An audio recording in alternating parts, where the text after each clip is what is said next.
Let's talk to Richard Pater, Director of BICOM, the Britain-Israel Communications and Research Centre, which is an independent body producing research and analysis about Israel and the Middle East. Good afternoon to you, Richard.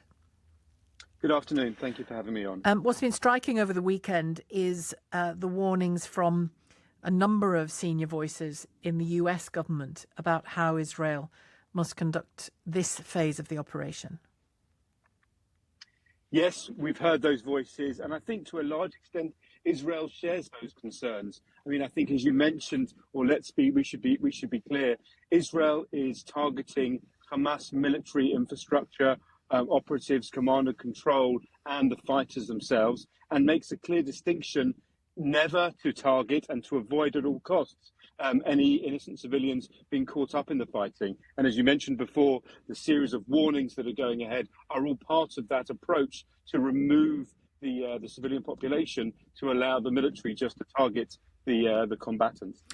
But even Israel has accepted that in an area that's small, very densely populated, now the south even more densely populated because of those evacuations, take into account the fact that the manner in which Hamas operatives place themselves throughout the civilian population, it becomes, from a civilian perspective, something of a moot point, that, doesn't it?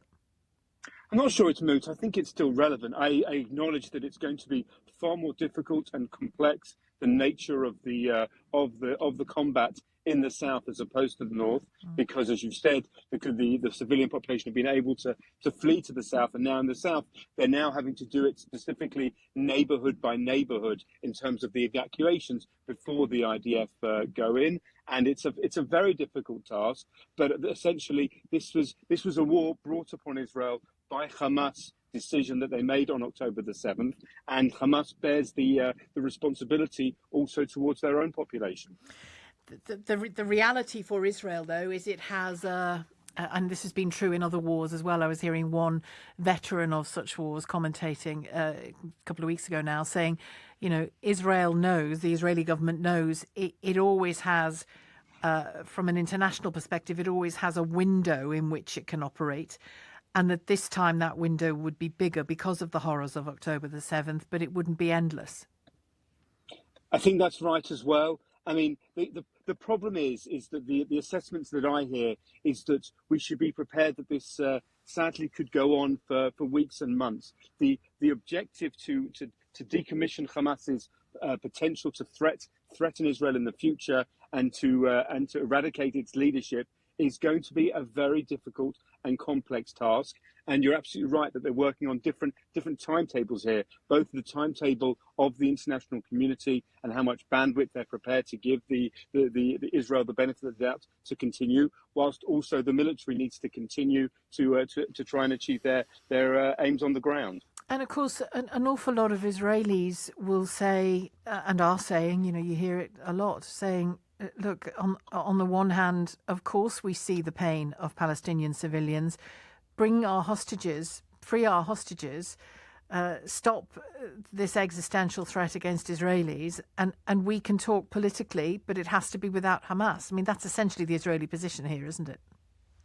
Yes, again, I'm agreeing with you absolutely that if the hostages were to be returned, that's a game changer. Sadly, we all know that's not going to happen, and they're deliberately holding on to the men and the men and women IDF soldiers because they believe they can extract a higher price than they did before. They understand exactly how toxic it looks for the international community when you hold women and children, but they have a different threshold when it comes to the young men and women, and especially those of service age. So you're right. If they were to return all the hostages, then that would bring a cessation, and essentially that would leave Israel in a far more difficult predicament because they wouldn't have achieved their military objectives, but the will of the international community to continue that fight would subside. So there is a way out of this, but sadly I don't see that happening.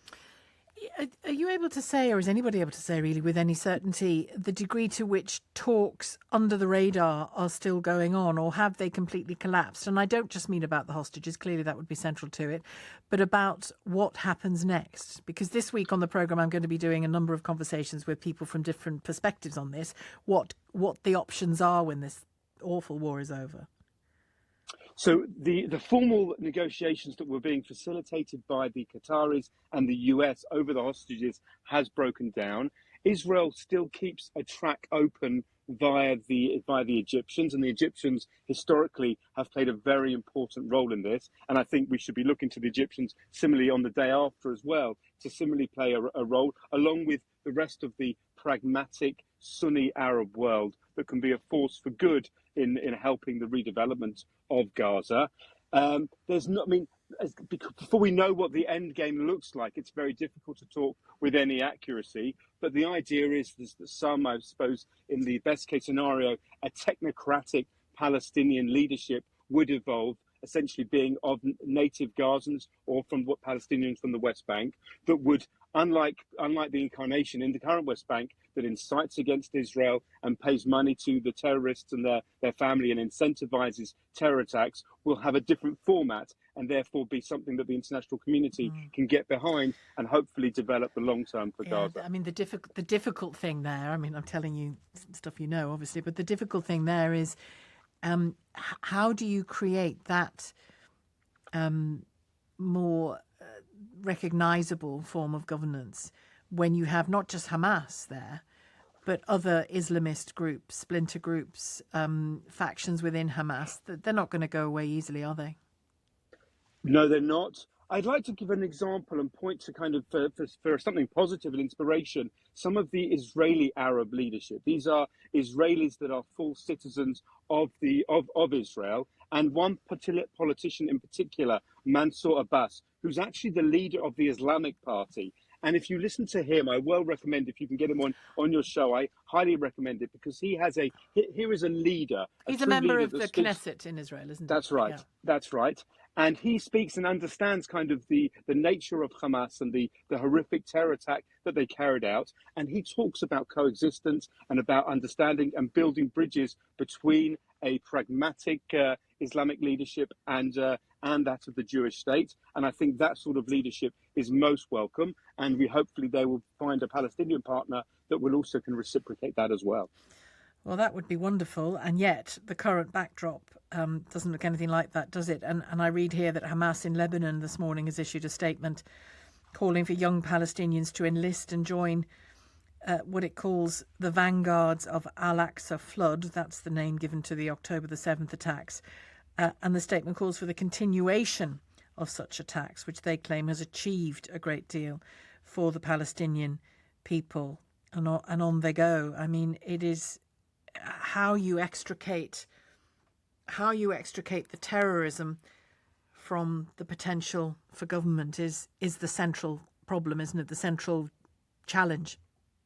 Absolutely. I mean, and I mean, I said something positive before. I've got another kind of word of caution that whilst this is happening and the most of the fighting is focused on Gaza, there are both Hezbollah in Lebanon and those Palestinian groups who are acting out on those threats and are continuing to carry out rocket attacks, mortars attacks, anti-tank fire from Lebanon into northern Israel as well. And so this is a situation where it's going to be very difficult to convince an Israeli civilian population that they are able to return safely to their homes once this is over, if that threat in the north hasn't been dealt with either. And now there is a hope that there is a diplomatic channel, primarily led by the US and the French, to be able to persuade or military financially compensate the Lebanese government to do what they haven't done for the last 17 years and push back Hezbollah from the Israeli border. But that's what that quote that you just read out is kind of as an example that those threats still exist, not just in Gaza,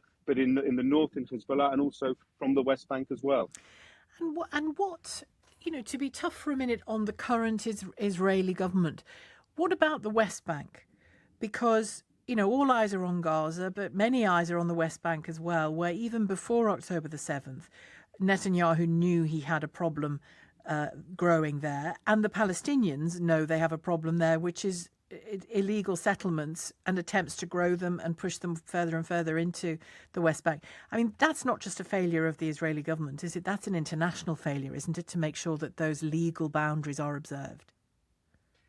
Right. I mean, I would slightly take issue that I don't think the settlements are the top agenda item in the West Bank. We've seen, sadly, over the last they are if you're Palestinian, Richard.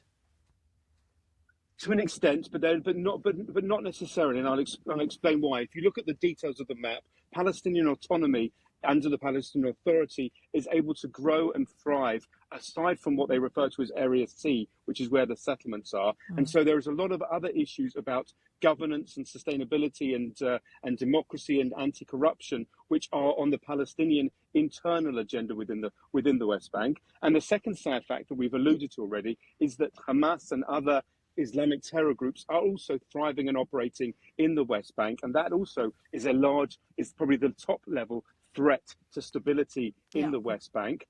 You don't want that to grow, no. Richard, thank you for talking to me today. Richard Pater, Director of BICOM, the Britain-Israel Communications and Research Centre.